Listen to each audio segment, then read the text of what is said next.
فرمایا یہ بہت بڑی کامیابی ہے پہلے کلمہ پڑھنے. حضرت بلال صادقون الاولون میں سے پہلے کلمہ پڑھنے والے لوگوں میں سے. جناب سیدنا بلال حبشی رضی اللہ تعالیٰ عنہ نے پوری دلیری کے ساتھ کام کیا. اب آ گیا وقت ہجرت کا. رسول پاک صلی اللہ تعالیٰ علیہ وسلم نے حضرت بلال کو فرمایا بلال تو ہجرت کر جا مدینے کی طرف. حضرت بلال نے عرض کی حضور میں غلام ہوں خادم ہوں ہر حکم ماننا میری ڈیوٹی ہے لیکن ایک عرض کرنی ہے صرف. حضور نے فرمایا بلال کرو. کہا یا رسول اللہ آپ مدینے آئیں گے نا؟ رسول پاک صلی اللہ علیہ وسلم مسکرا پڑے. فرمایا ہاں میں بھی آؤں گا. کہا حضور بس ٹھیک ہے بتائیں کب جانا ہے. بس اتنی سی بات ہے آپ آئیں گے نا؟ حضور نے فرمایا آؤں. کہا ٹھیک ہے بتائیں کب جانا ہے. سرور کون مکہ سیاد مکہ صلی اللہ تعالیٰ علیہ وسلم نے اپنا بلال یہ 16 مرد عورتوں بچوں پر مشتمل 16 لوگوں پر مشتمل یہ قافلہ ہے. اس قافلے کے اوپر تجھے میں امیر مقرر کرتا ہوں. تو ان کو لے کے جائے گا مکے سے مدینے 250 کلومیٹر کا سفر 250 میل کا سفر. حضرت بلال حبشی رضی اللہ تعالیٰ عنہ قافلے کے امیر بن کے سخت گرمی کا موسم. حضرت بلال کے ہاتھوں میں تلوار ہے ایک ہاتھ میں نیزہ ہے ایک ہاتھ میں تلوار ہے. تیر آپ نے پیچھے باندھ رکھے ہیں پشت پہ اور آپ لے کے جا رہے ہیں کبھی قافلے کے آگے کبھی پیچھے کبھی دائیں کبھی بائیں. وہ عورتیں اور بچے ذرا پریشان ہوتے تو حضرت بلال فرماتے پریشان ہونے کی ضرورت نہیں ہمیں مصطفیٰ کریم نے بھیجا ہمیں نبی اکرم صلی اللہ علیہ وسلم نے بھیجا. میرا یقین بڑا مضبوط ہے اور میں نبی پاک صلی اللہ علیہ وسلم نے بھیجا فکر نہ کرو چلو. اب یہ قافلہ جا رہا ہے. حضرت بلال حبشی نے بخیر و عافیت سپہ سالار بن کر اس قافلے کو پہنچایا مدینے میں. اب مدینے پہنچا کے سارے لوگ مدینے والے مدینے میں لگ گئے اپنے اپنے کام. حضرت بلال پہلے دن ہی آ کے مدینہ منورہ سے باہر سرحد پہ کھڑے ہو گئے. کہا بلال ادھر کیا کر رہے ہو؟ کہا وعدہ کیا تھا یار نے آؤں گا دن ڈلے. نبی پاک علیہ السلام نے وعدہ فرمایا تھا میں آؤں گا. اب میرا تو کام ہے نبی پاک کا انتظار کرنا استقبال کرنا. حضرت بلال روز انتظار کر. رسول پاک تشریف لے آئے. حضور حکم کیا ہے؟ فرمایا مسجد بنانی ہے. مسجد ایک قباء بن رہی ہے تو سب مزدوروں سے زیادہ کام حضرت بلال نے کیا. مسجد نبوی کی تعمیر شروع ہوئی تو سب سے زیادہ کام حضرت بلال نے کیا. مسجد بن گئی. اب جناب اذان کا معاملہ شروع ہو گیا. مسلمانوں کو نماز کے لیے کیسے بلائیں؟ ایک صحابی کہنے لگے حضور ہم اوپر آگ جلایا کریں گے جب آگ جلے گی تو لوگوں کو پتہ چلے گا نماز کا وقت ہو گیا. ایک نے کہا ہم بڑی تف منگواتے ہیں تف کو جائیں گے نماز کا وقت ہو گیا. حضور نے فرمایا جاؤ صبح فیصلہ کریں گے. رات صحابہ سوئے. حضرت عبداللہ ابن زید رضی اللہ تعالیٰ عنہ اور حضرت عمر فاروق رضی اللہ خواب دیکھتے ہیں. خواب میں کوئی اذان پڑھ رہا ہے اللہ اکبر اللہ اکبر اللہ اکبر اللہ اکبر. میرے نبی کریم صلی اللہ علیہ وسلم نے فرمایا جس نے 40 دن تک اللہ کی رضا کے لیے 5 وقت کی اذان پڑھی 40 دن صرف فرمایا اللہ اس کے پچھلے سارے گناہ معاف فرما دے گا. اور فرمایا قیامت کے دن سب سے لمبی گردنیں مؤذنوں کی ہوں گی. اذان دینے والوں کی گردنیں اور قد لمبے ہوں گے. یا رسول اللہ پھر فرمایا وہ لائن بنا کے جنت میں جائیں گے. فرمایا جب مؤذن جنت میں جا رہے ہوں گے تو سب سے آگے آگے میرا بلال ہوگا. مؤذنوں کا قائد اور لیڈر میرا بلال ہوگا حضرت بلال حبشی رضی اللہ تعالیٰ عنہ. اب آزان کوئی کہنے لگا یہ کرے کوئی کہنے لگا وہ کرے. اب حضرت عمر خواب دیکھتے ہیں کوئی اذان پڑھ رہا. عبداللہ ابن زید خواب دیکھتے ہیں کوئی اذان پڑھ رہا. اب جب یہ آئے آ کے سویرے حضور کو خوابیں سنائی. حضور اس طرح سے اذان پڑھی ہے. فرمایا جس طرح کی تمہاری خواب ہے نا اسی طرح میرے اللہ کی رضا بھی ہے. حضور اذان پڑھے گا کون؟ فرمایا بلال پڑھے گا. حضرت بلال کی آواز میں لکنت تھی. اشہد نہیں کہتے تھے اشہد کہتے تھے لکنت تھی. حضور نے فرمایا بلال کا اشہد بھی اللہ اشہد بنا کے قبول فرماتا ہے. لوگوں نے کہا حضور بلال اذان پڑھے گا؟ حضور نے فرمایا انشاءاللہ یہی پڑھے گا. حضور نے حضرت بلال کو اب اصحاب صوفہ میں پڑھتے بھی تھے باقاعدہ علم بھی حاصل کرتے تھے. نبی پاک کے پاس تعلیم حاصل کرتے تھے حضرت بلال حبشی. اب حضور نے فرمایا بلال یہ اذان کے لفظ ہے تو اذان پڑھا کرے گا. جناب بلال حبشی کو اذان سکھا دی اور رسول پاک صلی اللہ تعالی علیہ وسلم نے فرمایا چڑھ جا مسجد نبوی کے ساتھ مینارے پہ ایک کونے پہ چڑھ کے اذان پڑھ. اب حضرت بلال حبشی رضی اللہ تعالیٰ عنہ نے سب سے پہلی اذان تاریخ میں پڑھی. 2 مرتبہ حضرت بلال اذان نہیں پڑھ سکے جب تک رسول پاک موجود ہے. 2 مرتبہ. ایک مرتبہ تو مدینہ منورہ میں کسی وجہ سے حضرت بلال اذان نہ دے سکے. ایک مرتبہ تبوک سے واپسی پہ سو گئے. حضور نے فرمایا بلال تیری ڈیوٹی ہے ہمیں جگانے کی. حضرت بلال خود بھی سو گئے. سویرے جب اچھی طرح سے سورج چمکا تو رسول پاک کی آنکھ کھلی. حضرت بلال کو حضور نے آواز دی. جناب بلال چونک کے اٹھے. فرمایا تجھے کہا تھا جگانا ہے. یا رسول اللہ ساری رات جاگتا رہا. جب جاگنے کا ٹائم آیا تو سو گیا. میں نے کہا میں ذرا کمر سیدھی کر لوں، حضور بس لیٹا ہی ہوں تو آنکھ لگ گئی، ٹیک لگائی ہے بس میں نے، پتھر کے ساتھ آنکھ لگ گئی۔ حضور نے فرمایا چلو پڑھو اذان۔ حضرت بلال نے اذان پڑھی اور سورج چمکتے میں رسول پاک نے نماز ادا فرمائی۔ حضرت بلال حبشی نے ہمیشہ اذان پڑھی، ہمیشہ۔ نبی کریم صلی اللہ تعالی علیہ وسلم کے صحابہ ایک دن حضرت بلال سے کہنے لگے بلال تو ساری زندگی اذان پڑھتا رہا، مزہ کب آیا اذان پڑھنے کا، مزہ کب آیا؟ حضرت بلال کہنے لگے ایک اس دن جس دن مجھے حضور نے اذان سکھائی تھی بڑا لطف آیا تھا حضور سے اذان سیکھنے کا، اور فرمایا ایک اس دن مجھے مزہ آیا جب میں نے کعبے کی چھت پہ کھڑے ہو کے اذان پڑھی ہے۔ حضرت بلال فرماتے ہیں سارے کافر زمین پہ کھڑے تھے گردنیں جھکائے، اور میرے مصطفیٰ کریم جب کسوا نامی اونٹنی پہ بیٹھے تھے نا اور میں اذان دے رہا تھا تو میں آج بڑا راضی تھا، میں کہہ رہا تھا یا اللہ کیا بات ہے، آج تو نے میرے حبیب کو کتنی عزتوں سے نوازا ہے۔ حضرت بلال حبشی خود بخود لوگوں سے قرضہ لے لیتے تھے، حضور کو تکلیف ہی نہیں، بخاری مسلم بتاتی ہے خود بخود قرضے لے لیتے تھے، خود بخود نبی پاک کو تکلیف ہی نہیں دیتے تھے، کام کاج ہے مہمان آ جا رہے ہیں ان کی خدمت کر دی ہے، بلال نے خود ہی قرضہ اٹھا لیا، قرضہ اٹھا کے خود بخود حضرت بلال سودا لے آئے، سودا لا کے جناب بلال نے پکا دیا۔ ایک دن ایسا بھی آیا بخاری شریف کے لفظ ہے کہ جن کے قرضے دینے تھے وہ کہنے لگے بلال سے میرے قرضہ دو ورنہ تجھے لے جائیں گے، بکریاں چرانی پڑیں گے۔ حضرت بلال حبشی رضی اللہ تعالیٰ عنہ نے حضور کی خدمت میں عرض کی، کہا اگر کوئی بندوبست ہو گیا تو ٹھیک ہے ورنہ میں تو سویرے بھاگ جاؤں گا، میں شام چلا جاؤں گا، پیسے آ گئے تو مجھے پیغام بھیجنا، آ جاؤں گا۔ سویرے فجر سے پہلے حضور نے پیغام بھیج دیا، فرمایا بلال تیری مدد کے لیے اللہ نے 3 اونٹنیاں سامان کی بھیج دی ہے۔ حضرت بلال حبشی رضی اللہ تعالیٰ عنہ نے سارا گھر کا کام کاج خود سے سنبھال لیا تھا۔ ایک دن غائب ہو گئے حضرت بلال اذان دے کے، فجر کی اذان دے کے، ایک دن فجر کی اذان دے کے غائب نہیں ہونا چاہیے، مؤذن کو اذان دے کے اسے مسجد میں پھر رہنا چاہیے۔ حضرت بلال حبشی رضی اللہ تعالیٰ عنہ اذان پڑھی، غائب ہو گئے، صحابہ ڈھونڈ رہے ہیں بلال کی طرح اقامت پڑھے، حضور نے فرمایا ٹھہر جاؤ، بلال آئے گا تو اقامت پڑھے، بلال آئے گا تو، حضور نے فرمایا بلال آئے گا تو اذان پڑھے گا۔ اب سب صحابہ خاموش ہے کہ بلال جاتا نہیں، کام بھی اس کا کوئی ایسا نہیں۔ حضرت بلال دوڑے آئے، جلدی دوڑے آئے، رسول پاک صلی اللہ علیہ وسلم نے سوال ہی نہیں کیا کہ بلال تو کدھر سے آیا ہے، فرمایا آ گئے ہو؟ حضور آ گیا ہو، پڑھو اقامت پڑھی، جماعت ہو گئی۔ اب صحابہ کرام علیہم رضوان حیران ہے کہ حضور نے پوچھا ہی نہیں اور بلال آیا بھی دیر سے۔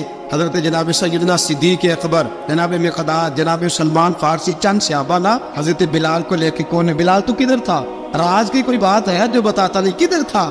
حضرت بلال رضی اللہ تعالیٰ عنہ کی آنکھوں میں آنسو آ گئے، رو پڑے، کہ بلال کوئی گہری بات ہے، بتا معاملہ کیا ہے، روتا کیوں ہے؟ حضرت بلال حبشی رضی اللہ تعالیٰ عنہ فرمانے لگے جب حضرت خدیجہ الکبریٰ گھر میں چکی پیستی تھی، تھک جاتی تھی نا تو میں مدد کرایا کرتا تھا۔ کتنے دن بیت گئے، جب فجر کی اذان دینے کے لیے گزرتا ہوں تو حضرت فاطمہ الزہرا کے بچے روتے ہوتے ہیں، فرمایا میں نے حضرت فاطمہ کو گود میں کھلایا ہے، مجھے اپنے محبوب کی شہزادی سے بڑا پیار ہے، کئی دنوں سے حضور کی خدمت میں عرض کر رہا تھا یا رسول اللہ کو مہربانی فرمائے۔ حضور نے رات پیغام بھیجا ہے سیدہ فاطمہ کو کہ بلال جب آئے تو پردہ کر کے اندر چلی جایا کر۔ حضرت بلال فرماتے اذان دے کے گیا تھا حضرت فاطمہ کے گھر، میں نے کہا محبوب کی بیٹی ذرا پردہ کر لے، تو بچوں کو دودھ پلا، میں تیری چکی پیس دیتا ہوں۔ حضرت بلال حبشی کی آنکھوں میں آنسو رو رو کے بتلاتے، فرمایا سیدہ طیبہ طاہرہ حضرت فاطمہ الزہرا، میرے حبیب نے پتہ کیا فرمایا؟ فرمایا جس نے فاطمہ کو راضی کیا اس نے تو مجھے راضی کیا ہے۔ حضرت سیدنا بلال حبشی فرماتے میں نے چکی پیسی اور میں تمہیں کیا بتاؤں، میرے محبوب کی بیٹی نے مجھے بڑی ہی دعائیں دی ہے، انہوں نے مجھ پر بڑا ہی اظہار محبت فرمایا ہے۔ فرمایا میں آذان سے لے کر جماعت تک لوگ تسمیاں رولتے ہیں، لوگ قرآن کی آیات کی تلاوت کرتے ہیں، آذان سے لے کر جماعت تک لوگ مختلف قسم کے اذکار میں مشغول ہوتے ہیں۔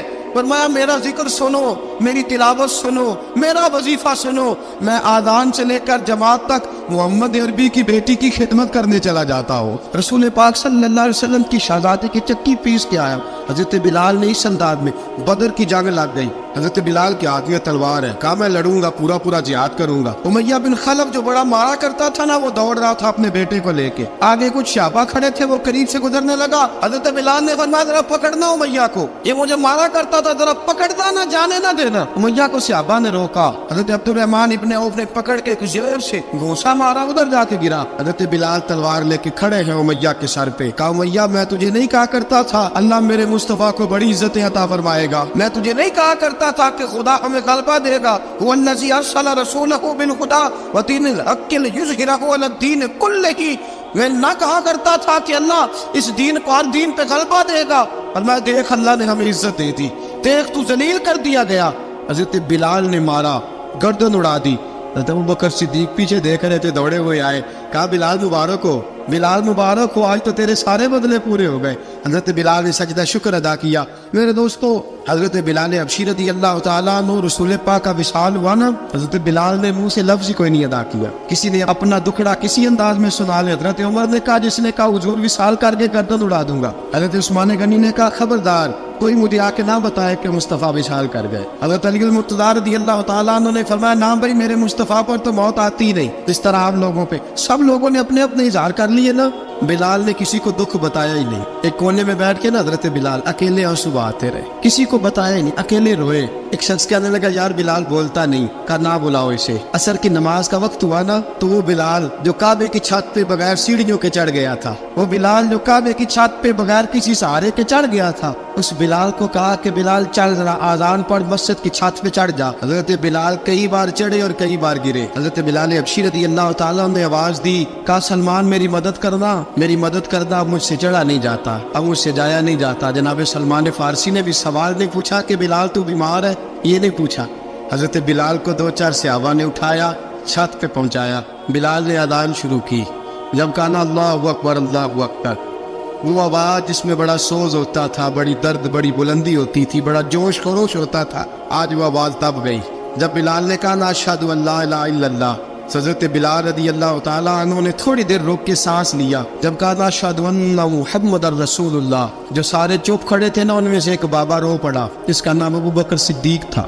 جب حضرت ابوبکر صدیق کی آنکھ میں آنسو آیا تو حضرت بلال چھت کے اوپر زمین پہ گرے اور کہا ابوبکر یہ ڈیوٹی کسی اور کی لگا دے، یہ ڈیوٹی کسی اور کی لگا دے، اب میری روح اجازت نہیں دیتی، مصطفیٰ کریم کے بعد مجھ سے اذان نہیں پڑی جائے گی۔ آپ نے واقعہ سن رکھا ہے کہ ایک بار صحابہ نے بلایا، دوبارہ آئے، حضور خواب میں ملے، کہا بلال تو آتا کیوں نہیں؟ بلال چھوڑ کے چلے گئے تھے، فرمایا اب میرا یہاں دل نہیں لگتا۔ ملک شام کے شہر حلب میں چلے گئے تھے، چھوڑ دیا تھا مدینہ منورہ، اب میری نگاہوں میں جچتا نہیں کوئی، جیسے میرے محبوب ہیں ایسا نہیں کوئی۔ حضور خواب میں ملے، آئے مدینے، حضرت بلال آخری بار، لوگوں نے کہا اذان پڑھو، کہا مجھے وہ اذان بھول ہی گئی ہے جو مجھے مصطفیٰ کریم کے زمانے میں پڑھا کرتا تھا، مجھ سے نہیں پڑھی جاتی، نہ مجھے کہو میں کیسے پڑھوں۔ امام حسن اور حسین نے آ کے دامن تھاما نا، تو کہا بیٹا میں تمہاری نانی کا بھی نوکر رہا ہوں، میں تمہاری ماں کی چکی بھی پیستا رہا ہوں، مجھ سے کوئی فرمائش نہ کر ڈال، میں نے نوکری کی ہے اور مجھے اگر اللہ نے توفیق دی تو میں تمہارے بچوں کے پیر بھی دھویا کروں گا۔ لیکن امام حسن رضی اللہ تعالیٰ انہوں نے فرمایا بلال ایک بار تو اذان سنانی پڑے گی۔ سنائی بلال نے اذان۔ کوئی گھر مدینے میں ایسا نہیں تھا جہاں سے رونے کی آواز نہ آئی ہو۔ حضرت عمر فاروق رضی اللہ تعالیٰ عنہ اپنے زمانے میں شام گئے، جناب بلال حبشی رضی اللہ تعالیٰ عنہ سے کہا کہ اذان پڑھو، حضرت بلال نے فرمایا میں پڑھ ہی نہیں سکتا، بڑی ہمت کے بعد اذان پڑھی، اور جناب بلال نے کہا تم اگر روئے نہ تو میں اذان پڑھوں گا، رونا نہ وعدہ لے لیا۔ حضرت عمر تو نہ روئے، لیکن معاذ ابن جبل نے رونا شروع کر دیا۔ جب معاذ ابن جبل روئے تو پھر عمر بھی روئے، جب عمر روئے تو پھر بلال بھی روئے۔ وہ اذان اشہد ان لا الہ الا اللہ تک گئی، رسول پاک کے بعد پھر اذان اس سے آگے بڑھ نہ سکی۔